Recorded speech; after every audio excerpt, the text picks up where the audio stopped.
I often have clients who cannot relate to intuition, or they feel like they're very disconnected. They don't know what it means. And funny enough, I was talking about disgust, something very unrelated, I thought, with someone else, and then it kind of clicked as, oh, disgust is a brilliant way to get in touch with your intuition, or trying to explain that subtle sense, that inner knowing. Yeah, so this video is potentially triggering. Just want to put that out first up, because I think it's important, right? Because disgust is one of those emotions that's the five, what did I call it, like across countries, different cultures, different people, everyone has the five emotions, and it's anger, fear, joy, sadness, and disgust, right? The universal, that's the word that I was after.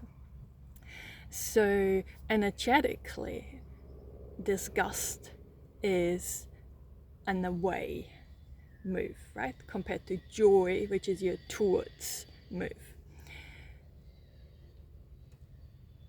And perhaps if you just think about some food that is smelling off, right, you want to get away from this.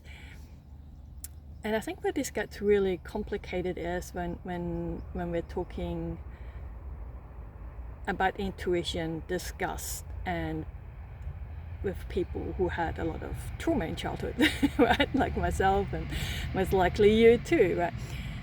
Because a lot of the trauma or abuse would have involved various levels of disgust, right? And in fact, giving very detailed or specific examples, but you know that when you perhaps were made to eat something or do something that disgusted you, that didn't feel right. And it's mostly, or for me, the strongest level of disgust if it's around the face, right? Having an off-smelling sandwich over there on the table is disgust. It evokes disgust. But when I was just about to bite into it, or perhaps even already had a bite, and then I see the maggots kind of thing, right? That would be very different intensity, right? So when we had a lot of trauma around us, obviously it was rather strong.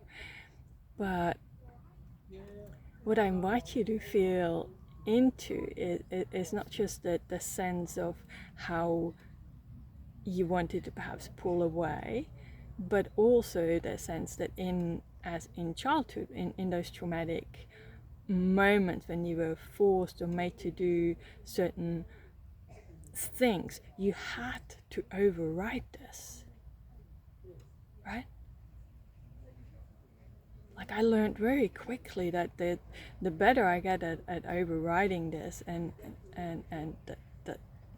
the less I resist it, the easier or the less harmful or painful, the quicker this is going to be over for me, right? Kind of in that kind of sense. So you had to learn to override a naturally built-in system in our body, right? That is a protective emotion that is supposed to help us, right? In that sense. So you knew, but you had to constantly override it. That's what I want you to really pay attention to. That is why so often in adulthood now that you feel like you're disconnected from your intuition, which is, I get it, it's not quite the same, but the subtleness is, and I don't know about you, but for me, I can only talk about my own experience, and I hear similar experiences from my clients and other people, right? I've been in that field for over a decade now, so I talk to hundreds, for well over 1,000 people from all around the world, and I hear similar stories, right? But that those kind of behaviors of overriding our own needs, our own inner knowing, becomes so automated, it's almost reactive.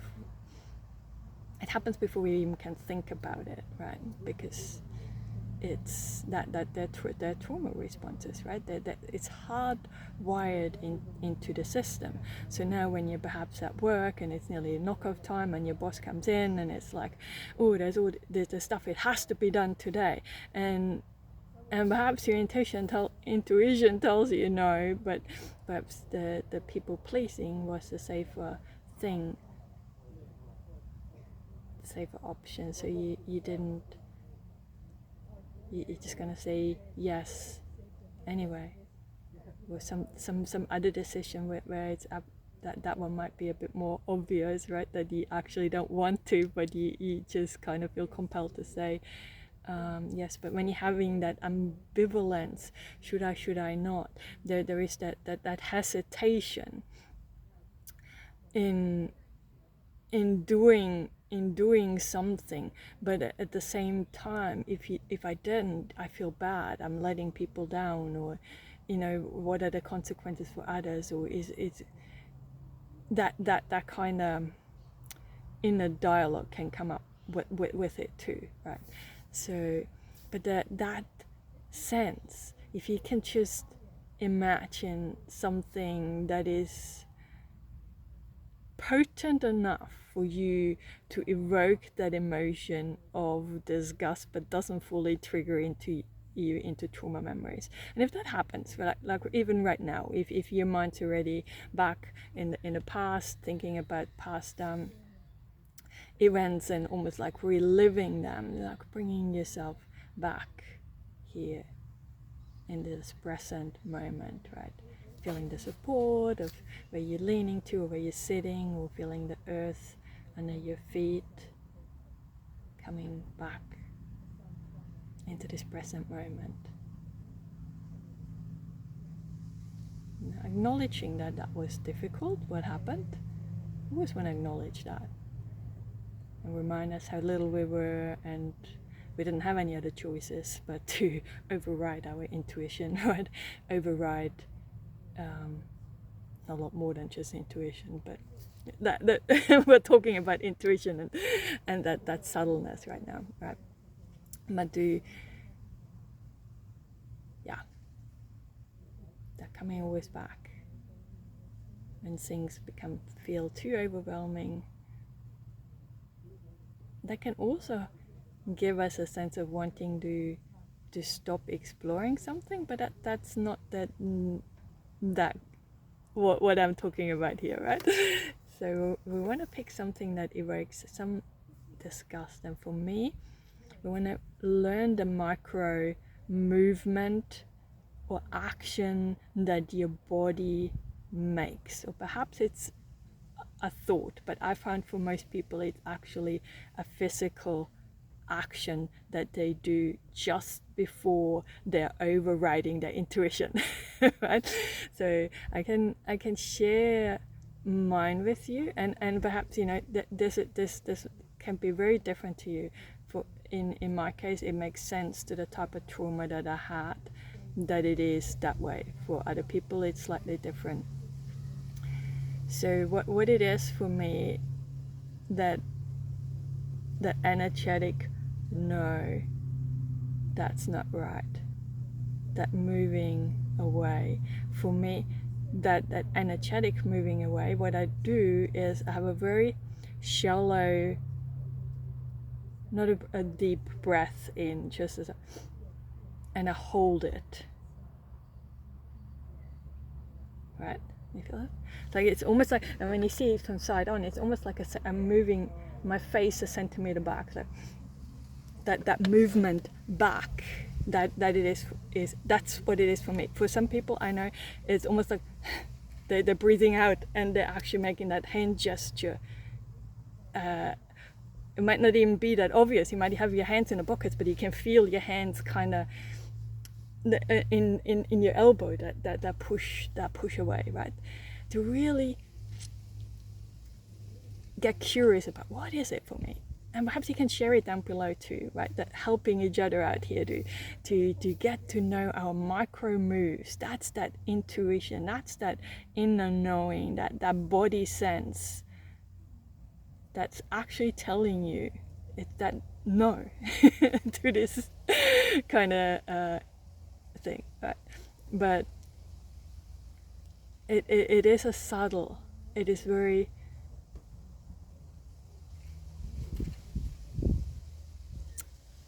Yeah, it's usually not words. So if you're thinking about this too much, or you're having thoughts, then that's usually not it.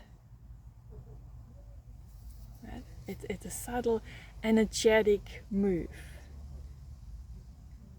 And if it's more apparent for you with something like joy, where it's a towards, I want more of this, I'm drawn, I don't want this to stop, even though this has a bit of a grasping energy into it, but do they just feel the push and the pull, or the towards and away? That's what we want to get aware of, if that makes sense, in terms of intuition. And I thought Disgust was a very brilliant way of experimenting with this, but I could be wrong, let me know. So this is an experiment, right? Don't let that overwhelm you, don't let that trip you up. If it doesn't work for you, or if that is not something that you want to even explore, then don't, right? And perhaps you have a different option, something that really works well for you, to get to really tune into that inner knowing, and starting to trust this, right? First step is that we want to actually notice it when it happens throughout the day. It happens many times. We're very good at overriding it time and time again. Most interesting things, right? I notice it even with making a cup of coffee, right? It's such a habit for me to make a cup of coffee, and the other day I realized that I moved away, and I was like, oh, actually my body is telling me no, but it's so habituated that I'm making this coffee at that time. Yeah. So it can happen with the smallest things, right? We don't. Sometimes we start with too big, so don't start with your most challenging relationship, or interpersonal stuff is always the most complex, right? So maybe start with something else. Yeah, but I'm curious to hear from you about that, and let me know if that was helpful.